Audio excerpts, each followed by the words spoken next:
What happens when a carefully orchestrated late-night interview spirals completely out of control?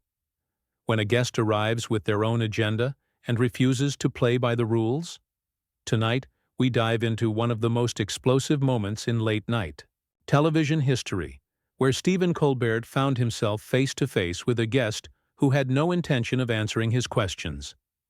Before we get into this incredible story, make sure to hit that subscribe button and drop a comment below telling us about the most awkward interview you've ever witnessed. Trust me, you're going to want to stick around for this one because what unfolds is absolutely unbelievable. The Ed Sullivan Theater was buzzing with its usual pre-show energy. Stephen Colbert sat behind his desk, reviewing his notes one final time. Tonight's guest was supposed to be a straightforward interview, a chance to discuss recent projects and public appearances. The production team had done their homework, prepared thoughtful questions, and expected a standard celebrity chat. But, from the moment Meghan Markle walked onto that stage, something felt different. The audience applauded as she made her entrance, waving graciously. But Stephen noticed something in her demeanor. There was a tension, an edge that hadn't been there during their brief pre-interview chat. "Welcome to the show," Stephen said with his trademark warmth, gesturing for her to take a seat. "Thanks for being here tonight." "Thank you for having me, Stephen," Meghan replied, settling into the guest chair. But her smile seemed forced, and she immediately launched into what sounded like a prepared statement. "I want to start by saying that I'm here tonight to set the record straight about some things." Stephen raised an eyebrow. This wasn't how these interviews typically began.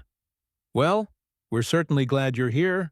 I was hoping we could talk about your recent charitable work and some of the projects you've been involved with."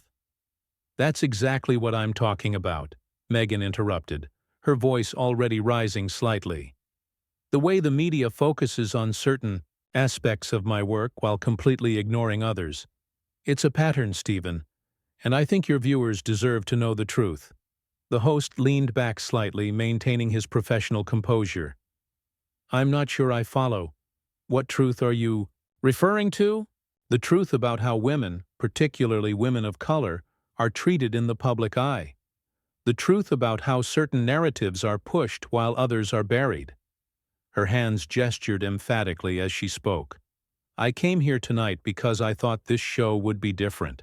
I thought you would ask the real questions." Stephen glanced at his cards, then back at his guest. "Well, I'd love to ask you about your work, your experiences, whatever you'd like to discuss. That's what we're here for." "But that's just it," Meghan continued, her voice growing more animated. "You have these questions prepared, these safe little talking points that don't address anything meaningful. When was the last time you asked a guest about the systemic issues they face? When did you last challenge the status quo instead of just making jokes about it?" The audience was beginning to sense the tension. A few scattered murmurs rippled through the theater. Stephen, ever the professional, tried to steer the conversation back on track. "I think there might be some confusion here," he said gently. "This is a comedy show, but we do tackle serious issues. We've covered social justice, inequality, political corruption. But typically, when we have guests on, we try to make it conversational, and hopefully, entertaining for our audience." "Entertaining," Meghan repeated, her tone sharp. "So my experiences with racism and media harassment are supposed to be entertaining? The death threats I've received are supposed to be fodder for comedy?" "No, absolutely not," Stephen replied firmly. "I would never suggest that. But I also didn't invite you here to ambush you with difficult questions about personal trauma. I thought we were going to have a conversation about your current projects." "And there it is," Meghan said, pointing at him accusingly. "You thought. You assumed. You decided what this conversation would be about without consulting me. That's exactly the problem I'm talking about." Stephen took a deep breath, his training in improvisational comedy serving him well in this unexpected situation. "You're right, I should have asked what you wanted to discuss. So let me ask now, what would you like to talk about tonight?" "I want to talk about accountability," Meghan said, her voice now carrying across the theater. "I want to talk about how the entertainment industry perpetuates harmful stereotypes and then hides behind the excuse of comedy. I want to talk about how shows like this one contribute to the problem by refusing to address it seriously." The audience was completely silent now. This was unlike anything they'd ever witnessed on the show. Stephen felt the weight of the moment, knowing that millions of viewers were watching this unfold live. "I understand you're passionate about these issues," he said carefully, "and they're important issues. But I'm not sure I understand what you think I've done wrong here. We haven't even really started the interview yet." "That's exactly my point," Meghan shot back. "You're already on the defensive. You're already trying to minimize what I'm saying instead of listening to it. This is what happens every time someone tries to have a real conversation about these topics." Stephen leaned forward, his voice remaining calm but firm. "I'm not trying to minimize anything. I'm trying to understand what you want from this conversation. If you want to discuss systemic racism, media representation, social justice, I'm absolutely willing to do that. But I need to know that's what we're doing." "What I want," Meghan said, her voice rising again, "is for you to stop pretending that entertainment exists in a vacuum. Stop acting like comedy shows don't have a responsibility to their audiences. Stop hiding behind humor when serious issues need to be addressed." The tension in the studio was palpable. Stephen could feel his production team's anxiety from behind the cameras.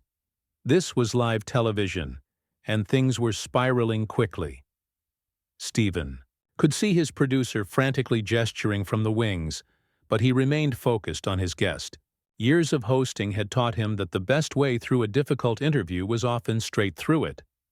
"Okay," he said, setting his cards aside completely. "Let's have that conversation then. Tell me about your experiences with media representation. Help me understand what you think I should be doing differently." But instead of the thoughtful discussion he was hoping for, Meghan's response caught everyone off guard. "You want to know what you should be doing differently?" she said, standing up from her chair. "You should be asking why I wasn't invited on this show 3 years ago. You should be asking why it took so long for someone like me to get this platform." Stephen blinked, confused. "I'm sorry, but I'm not sure what you mean. We invite guests based on what they're promoting, their availability, and what we think will be interesting for our audience. There's no conspiracy here." "There's always a conspiracy, Stephen. It's just that some people are comfortable enough to pretend there isn't." Meghan began pacing behind the guest chair, her voice carrying across the now silent theater. "Do you know how many requests my team made to get on this show? Do you know how many times we were told you were booked, or that it wasn't the right time, or that maybe we should try again later?" Stephen's producer was now making urgent hand signals, but the host knew he couldn't simply end the interview without looking like he was running away from the conversation. "I honestly don't know the specifics of booking requests from 3 years ago," Stephen admitted. "But if your team reached out and we couldn't make it work, that's not unusual. We have hundreds of requests every week." "Hundreds of requests from people like me?" Meghan challenged, turning to face him directly. "Or hundreds of requests from people who look like the guests you typically have on?" "From all kinds of people," Stephen replied, his patience beginning to show signs of strain. "We've had guests from every background, every industry, every walk of life. I'm proud of the diversity of voices we've featured on this show." "Diversity," Meghan repeated mockingly. "Such a convenient word. Let me ask you something, Stephen. When you book these diverse guests, do you ask them the same softball questions you were planning to ask me tonight? Or do you actually engage with their experiences as marginalized people?" Stephen felt a flash of frustration but kept his voice level. "I try to ask questions that are appropriate to each guest and each situation. Sometimes that means discussing serious issues. Sometimes it means keeping things lighter. It depends on what the guest wants and what serves the conversation." "What serves the conversation?" Meghan said, now walking around the desk toward Stephen's side. Or what serves your comfort level? Because I notice that when things get real, when someone challenges the status quo, suddenly it's about keeping things appropriate. The audience was shifting uncomfortably in their seats. This had gone far beyond an awkward interview moment. Stephen realized he was in completely uncharted territory. "I think you're mischaracterizing what's happening here," he said firmly. "I asked you what you wanted to talk about. You said accountability and media representation. I said I was willing to discuss that. But instead of having that discussion, you're attacking me personally and making assumptions about my motivations." "I'm not attacking you," Meghan shot back, now standing directly beside his desk. "I'm holding you accountable. There's a difference. But the fact that you can't tell the difference is exactly the problem." Stephen turned in his chair to face her, his professional demeanor beginning to crack. "Okay, let's talk about accountability then. You came on my show tonight with what seems like a predetermined agenda to create conflict. You're not interested in having a conversation. You're interested in making a point. And you're doing it at the expense of everyone here, including our audience." "Finally," Meghan said, clapping her hands together. "Finally, some honesty. Yes, I came here with an agenda. My agenda is to stop pretending that these sanitized celebrity interviews mean anything. My agenda is to use this platform to actually address the issues that matter, instead of talking about what designer dress I'm wearing." "But that's not what this show is," Stephen explained, his voice rising slightly for the first time. "If you wanted a serious political discussion, there are shows for that. If you wanted to give a speech about social justice, there are venues for that. This is a late-night comedy show where we try to entertain people and occasionally enlighten them. But we do it through conversation, not confrontation." "Entertainment," Meghan said dismissively. "Always back to entertainment. Do you know what's entertaining, Stephen? Watching someone squirm when they're called out on their privilege. Watching someone realize that their comfortable little bubble doesn't protect them from having real conversations." Stephen stood up from his desk, his calm finally breaking. "That's enough. I've been patient. I've been respectful. And I've tried to give you the platform you wanted. But I'm not going to sit here and be lectured about my privilege by someone who's using my show as their personal soapbox." "There it is," Meghan said triumphantly. "The real Stephen Colbert. Not the polite, accommodating host, but the man who gets angry when someone doesn't play by his rules." "My rules?" Stephen's voice was incredulous. "My rules are that we treat each other with respect, that we have actual conversations instead of monologues, and that we remember there are people watching who deserve better than this circus." Meghan laughed, but there was no humor in it. "Circus? Perfect word choice. Because that's what this whole industry is, isn't it? A circus where certain people get to be the ringmasters and others are expected to be the performers." Stephen looked toward his producer, then back at Meghan. "I think we need to take a commercial break." "Running away?" Meghan taunted. "Can't handle the heat?" "I'm trying to salvage what's left of this interview for the sake of our audience," Stephen replied, sharply. "But if you're determined to turn this into a public confrontation rather than a conversation, then maybe we should end this now." "End it?"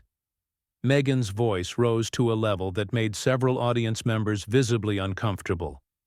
"We're just getting started, Stephen. We're finally having the real conversation that should have happened from the beginning." Stephen took a deep breath, his years of experience telling him that this situation was about to cross a line that couldn't be uncrossed. The audience was completely silent, sensing that they were witnessing something unprecedented. "You know what?" Stephen said, his voice steady but firm. "You're right. Let's have the real conversation, but let's have it honestly. You didn't come here tonight to discuss your work or to have a meaningful dialogue about social issues. You came here to create a spectacle, and I'm not going to enable that." Meghan's eyes flashed with anger. "Enable what? Speaking truth to power? Calling out the hypocrisy of this industry? You think I should just sit there quietly and answer your Pre-approved questions like a good little guest? I think you should treat this opportunity with the respect it deserves, Stephen replied. Millions of people watch this show. They tune in to be entertained, to learn something, to feel connected. They don't tune in to watch someone throw a tantrum because they didn't get the interview they wanted. Tantrum? Meghan's voice cracked with indignation. Is that what you call it when a woman of color refuses to be silenced? When she demands to be heard on her own terms? Stephen shook his head. I call it a tantrum when someone hijacks a conversation, refuses to engage in good faith, and then claims victimhood when they're called out on their behavior. Your race and gender don't give you a free pass to be disrespectful. The words hung in the air like a challenge. Meghan stared at him for a long moment, her face flushing with anger. Did you just tell me that my race and gender don't matter? She said, her voice dangerously quiet. I told you they don't excuse bad behavior, Stephen replied without backing down. And what you're doing right now is bad behavior. You're grandstanding. You're being hostile to someone who's trying to have a reasonable conversation with you, and you're making our audience uncomfortable. Uncomfortable, Meghan repeated, her voice building again. Good.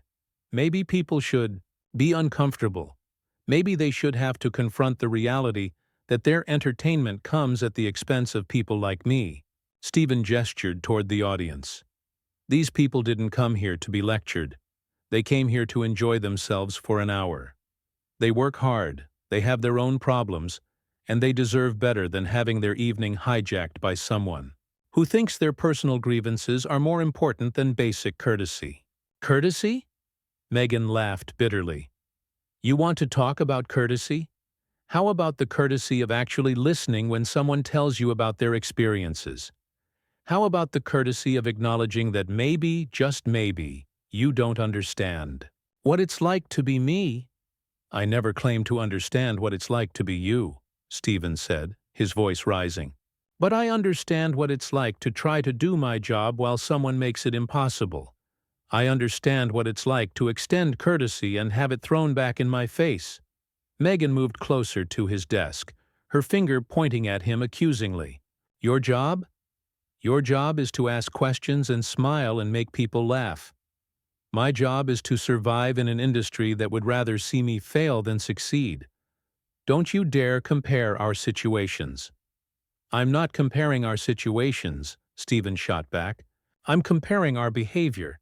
And right now, you're acting like someone who thinks the world owes them something just because they've faced challenges. The audience gasped audibly. Several people in the front row looked genuinely shocked at the turn the conversation had taken. The world owes me? Meghan's voice was now loud enough to echo in the theater. The world owes me basic respect. The world owes me the same opportunities that are handed to people who look like you. The world owes me the chance to speak my truth without being told I'm throwing a tantrum. The world doesn't owe you anything, Stephen said firmly. But I offered you a platform tonight, and you've used it to attack me, to make accusations, and to turn what should have been a conversation into a confrontation. That's not speaking your truth. That's being destructive. Meghan's composure finally cracked completely. Destructive? You think I'm being destructive? Do you know what's destructive? Being told to smile and be grateful while people profit off your pain. Being expected to play along with a system that was never designed for you to succeed. Then why are you here? Stephen demanded. If this system is so terrible, if this show is so problematic, if I'm such a bad person, why did you come on tonight? Because someone has to call you out, Meghan shouted, her voice now carrying clearly to every corner of the theater. Someone has to tell you that your comfortable little world of jokes and softball questions isn't enough anymore. Someone has to force you to confront the reality that you're part of the problem. Stephen stood up from behind his desk, his own voice matching her volume. The only problem I see right now is that I invited someone onto my show who has no interest in having a show. You want to give speeches, go rent a hall. You want to stage protests, go find a street corner. But don't come into my house and attack me for not being the villain you wanted me to be. Your house? Meghan's laugh was harsh and bitter. This isn't your house, Stephen. This is a public platform, and I have every right to use it to speak about issues that matter. You have the right to be here because I invited you, Stephen said, his patience finally exhausted. And that invitation comes with certain expectations. One of them is that you don't attack your host. Another is that you don't turn a television show into your personal therapy session. Meghan's face went pale with rage. Personal therapy session? How dare you? How dare you minimize what I'm trying to do here? What you're doing here, Stephen said, his voice now cold and controlled, is making it impossible for me to do my job, making our audience uncomfortable, and proving that you're more interested in being right than being productive. Fine, Meghan said, her voice sharp as a blade. If that's how you want to play this, then let's be clear about what's really happening here. You can't handle having your authority challenged by someone like me. You can't handle being called out on your privilege. And you certainly can't handle admitting that maybe, just maybe, you need to do better.